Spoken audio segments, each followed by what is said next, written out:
Okay guys, good to see you again. Remember that your assignment is to watch this video along with the previous video that I did and make sure that you write at least 2 questions, one for each video. We'll bring them in on Wednesday. You'll have a quick quiz and we'll discuss your questions, and then I'm going to let you work on the stuff that you would be doing for homework. So again, you need to come in Wednesday with questions for me, ready to take a quiz, and either the guided reading or the study guide to work on a class. Alright, so let's get started.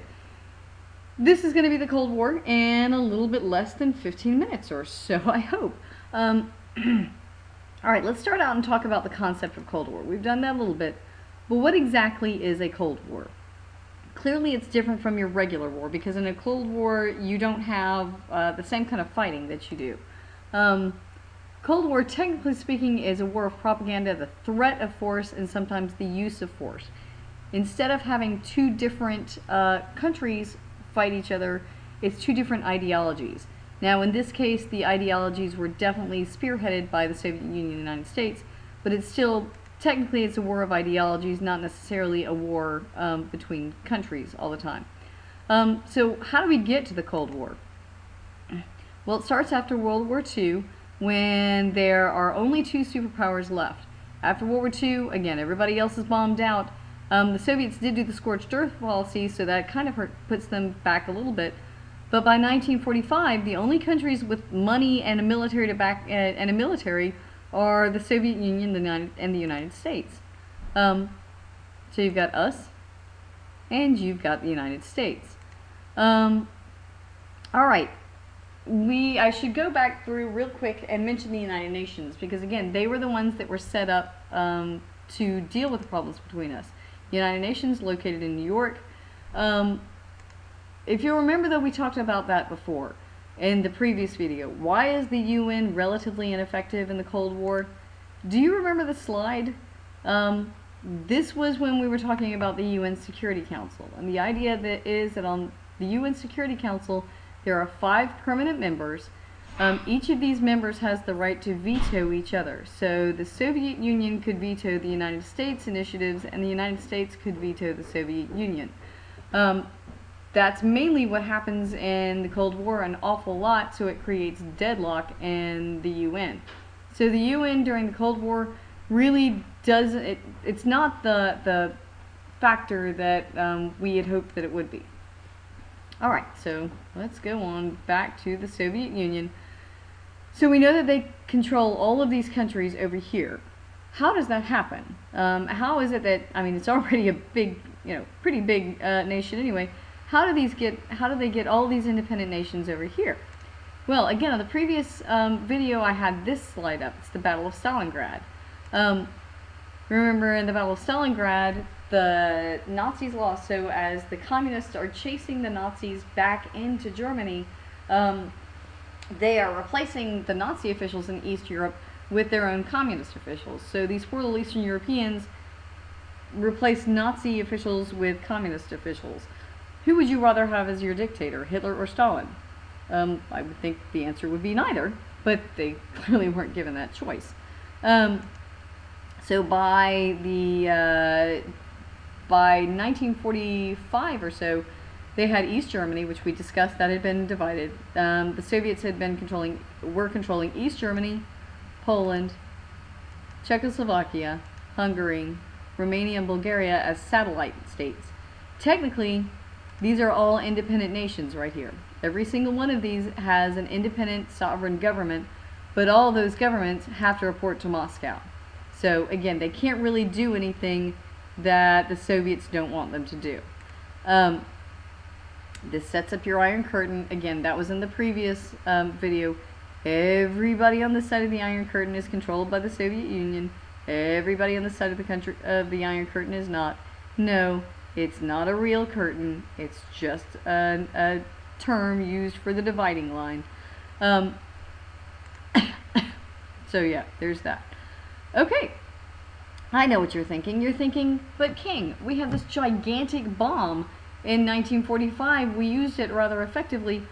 Why don't we just explode the Soviets off the face of the earth? I mean, we ought to be able to bomb them back into the Stone Ages by now, right? Sort of. Not really, though. 1949, they have their own atomic bomb. It's called Joe 1. Guess what Joe 1 was named for? That's right, Joseph Stalin. They named their bomb after Joseph Stalin. Of course, we had Fat Man and Little Boy, and Little Boy was named after FDR, so, okay. So they exploded Joe 1. This leads to the race for a super bomb, for the hydrogen bomb. Apparently the hydrogen bomb is a lot more explosive than the bombs that were dropped on Hiroshima, Nagasaki, and Joe 1. And with enough of those, then you could crack the world in two. So we can't really take the policy that we're just going to bomb them into oblivion, because they can also bomb us into oblivion. What it would lead to is mutual assured destruction, aka MAD. So we can't take the idea that we're just going to, explode them, because then they'll explode us and all of our allies too. So we have to figure out a way to deal with an Earth with both ideologies, the capitalist and communist ideologies on here. This is where we get into some of our key Cold War vocabulary stuff. Containment, brinkmanship, and collective security. Alright, since we can't bomb them off the face of the Earth, what are we going to do with the communists? U.S. policy becomes containment. We don't want to totally get rid of communism, we just want to keep it from spreading. Hence, the Iron Curtain is iron. We don't want to let them spread. An example of that is the Marshall Plan. Okay, who does communism appeal to? Poor people. So in order for us to not have poor people, we basically threw money at Western Europe. You can see here the map of everybody who received Marshall Plan aid. Britain's got a ton of Marshall Plan aid. France has quite a bit of it too. As well as like West Germany. Italy obviously gets a lot. So again, you've got an awful lot of nations over here receiving Marshall Plan money.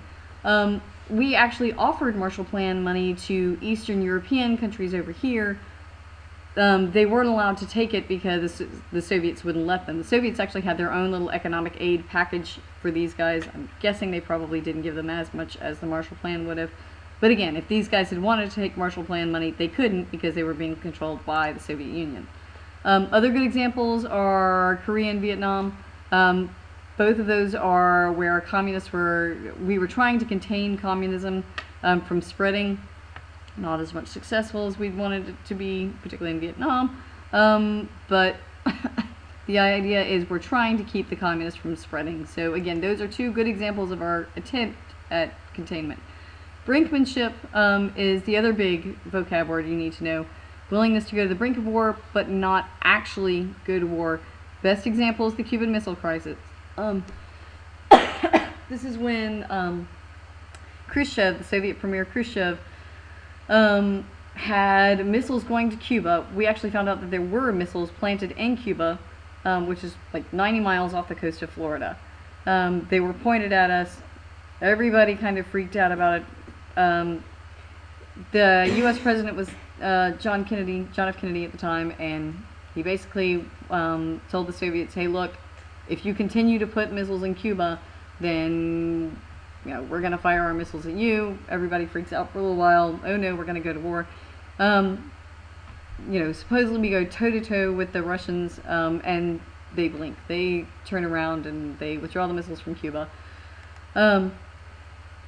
Alright, next thing you need to know is the collective security. The idea that countries will band their militaries together in an effort to have this sort of collective security alliance.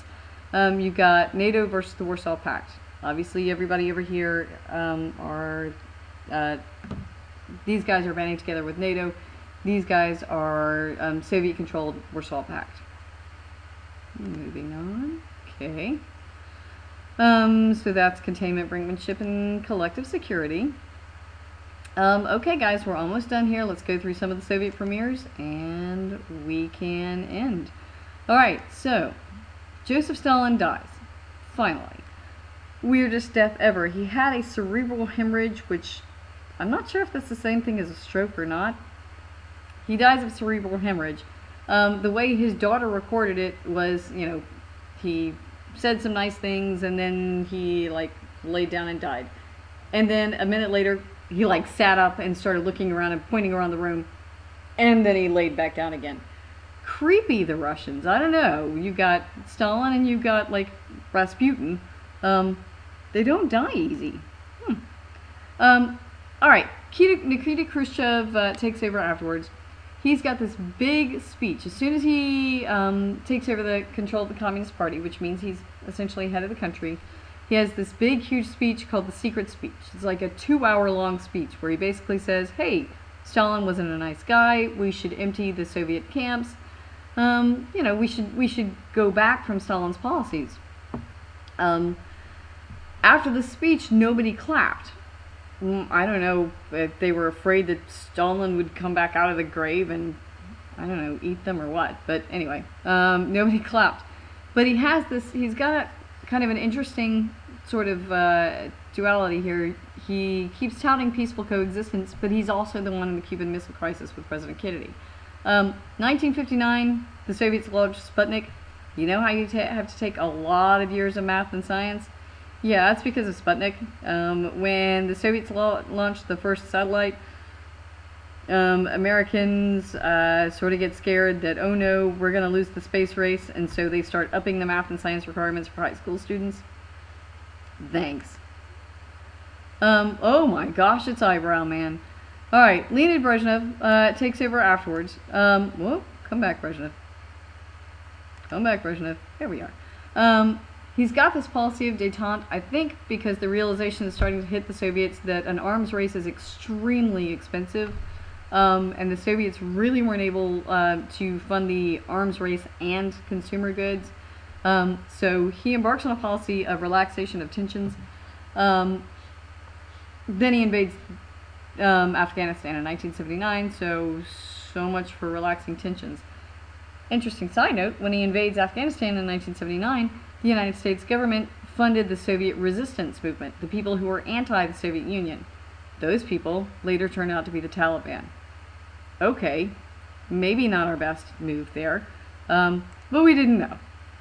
Alright, next you get one of my personal heroes, Mikhail Gorbachev, who's got to be the most radical Russian guy ever, mainly because of these two domestic reforms. You've got Glasnost and Perestroika.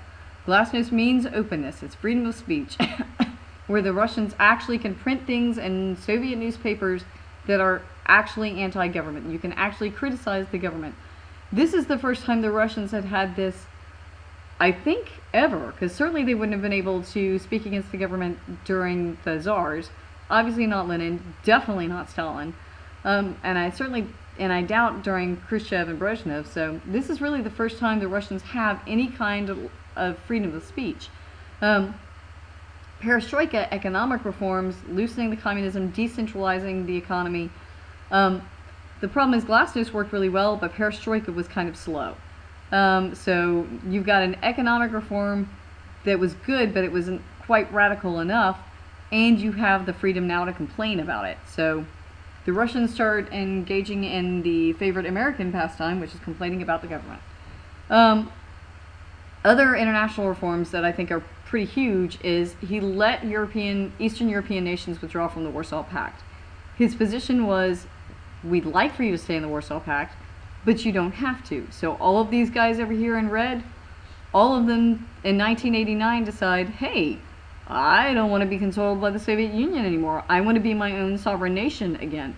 So all of them withdraw from the Warsaw Pact. They don't all get rid of communism, but they all withdraw from the Warsaw Pact, meaning they're not Soviet satellites anymore.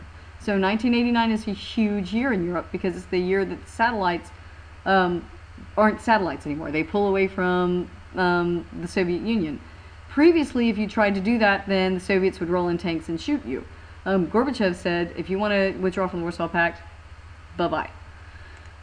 Alright guys, that's it. That's the last set of notes you have this year. Don't forget, on Wednesday you need to come in with a question about the previous video and a question about this video. You need to be prepared to take a quiz on this stuff, and you need to come in with your guided reading and or your study guide to do in class. If it works well on Wednesday, then I'll let you keep working on it on Thursday. If not, then we'll do something else. Alright guys, it's been a good year. We will see you later. And now I have to figure out how to get out of this program.